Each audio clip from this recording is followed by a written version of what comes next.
फरमाते हैं कि पिछले जमाने में एक बादशाह था जो गैर मुस्लिम भी था और बहुत जालिम भी था। उसके दौर के जो अहले ईमान थे उसके साथ बादशाह की जंग हुई, बादशाह को शिकस्त हुई, अल्लाह पाक ने ईमान वालों को फतह दे दी, बादशाह को कैद कर लिया गया। अब बादशाह का क्या करें? फैसला ये हुआ कि इसने बहुत जुल्म किया है, गैर मुस्लिम भी है, बहुत लोगों को कत्ल भी किया है, इसको सख्त से सख्त सजा दी जाए। क्या सजा दी जाए? का एक देग लाई जाए और इस बादशाह को इस देग में डाल दिया जाए। ऐसा ही हुआ, देग लाई गई, बादशाह को देग में डाला, आग लगा दी। जैसे जैसे देग गर्म होता गया बादशाह चीखता गया। अब उसने क्या किया कि अपने खुदाओं को बुलाने लगा, अल्लाह के सिवा माद अल्लाह बुतों को पुकारने लगा। बहुत देर तक पुकारता रहा, किसी खुदा ने जवाब ना देना था ना दिया। अब उसको रियलाइज हुआ कि मैं ही गलत था, मुझे तो ईमान ले आना चाहिए था, अल्लाह वाहदहू ला शरीक एक है। अब उसने क्या किया? गोया दिल की आवाज से रब को लब्बैक कहा, कहता ला इलाहा इल्लल्लाह, ला इलाहा इल्लल्लाह। अब अल्लाह को पुकारना शुरू कर दिया, अल्लाह अकबर। यानी उसने गोया दिल से ये कहा कि अल्लाह मैं हाजिर हूँ, शिरक छोड़ता हूँ, तुझे अपना रब मानता हूँ, आज के बाद तेरा हर हुक्म मानूंगा। अब पता है क्या हुआ? जैसे ही उसने ला इलाहा कहना शुरू किया, हजरत बिकर बिन अब्दुल्लाह फरमाते हैं ऐसी बारिश हुई सारी आग बुझ गई।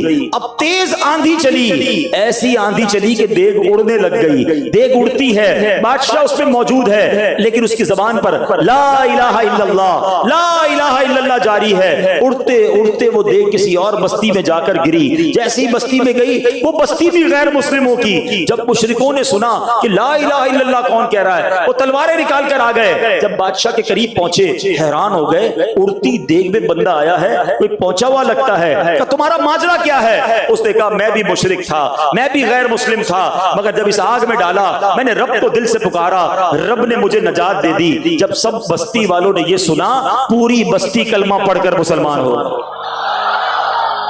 एक बार पुकारना है, हाँ एक बार दिल से पुकारना है। ऐसे बुजुर्ग थे जिन्होंने सब कुछ अल्लाह की राह में कुर्बान किया, अल्लाह ने उनको ऐसी बरकतें अता फरमाई। आपने एक नाम सुना होगा, अल्लाह के वलियों में बहुत बड़ा नाम है उनका, हजरत इब्राहिम बिन अदम रहमतुल्लाह अलैह। ये बहुत बड़े बादशाह थे, ठीक है, एक जमाने में प्रिंस थे, बादशाह थे, बड़ा महल था।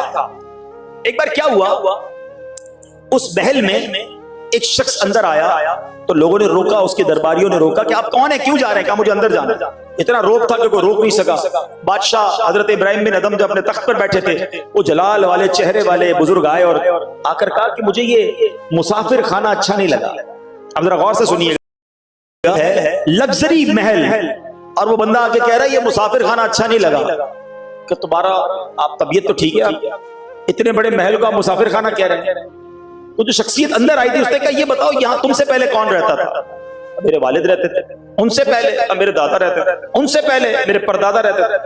तो कहा मुसाफिर खाना किसको कहते हैं? एक आता है, दूसरा चला जाता है, दूसरा आता है, पहला चला जाता है। आपका घर भी तो मुसाफिर खाना है, आप भी थोड़े दिनों बाद आप भी चले जाओगे। हजरत इब्राहिम बिन अदम को ये बात जो है बड़ी जो है वो झटका लगा। आपने कहा मैं आपके साथ रहना चाहता हूँ। उस शख्स ने बताया कि वो कोई और नहीं, हजरत खिज़र अलैहिस्सलाम आपकी हिदायत के लिए आए थे। हजरत इब्राहिम बिन अदम उनके साथ चले गए। कहा हुजूर आप जो रास्ता बता रहे हैं अल्लाह का रास्ता, मैं उसकी तरफ चलने के लिए तैयार हूँ, थोड़ा टाइम दे दें। अभी भी लोग कहते हैं यार बस ये बयान बिल्कुल सही हो रहा है, लेकिन यार बस 5-7 साल जरा काम को टाइम दे दूं, फैमिली को टाइम दे दूं, जरा अय्याशी कर लूं, जवानी गुजार लूं, फिर मैंने अल्लाह ही करना है, मेरा और काम क्या है? और अल्लाह के बंदो, शैतान यही तो चाहता है तुम अभी तौबा ना करो। कई लोग तौबा के इंतजार में ही दुनिया से चले गए। क्या जवानों की मौत नहीं होती? हजरत खिज़र ने हजरत इब्राहिम को पता है क्या कहा? उन्होंने कहा थोड़ा टाइम दे दे, थोड़ा ममलिकत के मामलात निपटा दूं, फिर मैं आपके साथ चल पड़ूंगा इबादत के लिए। आपने फरमाया कि जो काम मैं तुम्हें कह रहा हूं इससे जल्दी का कोई काम नहीं, बाकी सब बाद में करना। आपको बात समझ आ गया? आपने अपना जो शाहाना लिबास था चरवाहे को दे दिया, खुद चरवाहे वाला गरीबों वाला लिबास पहन लिया, जंगल में निकल गए, इबादत करने निकल गए।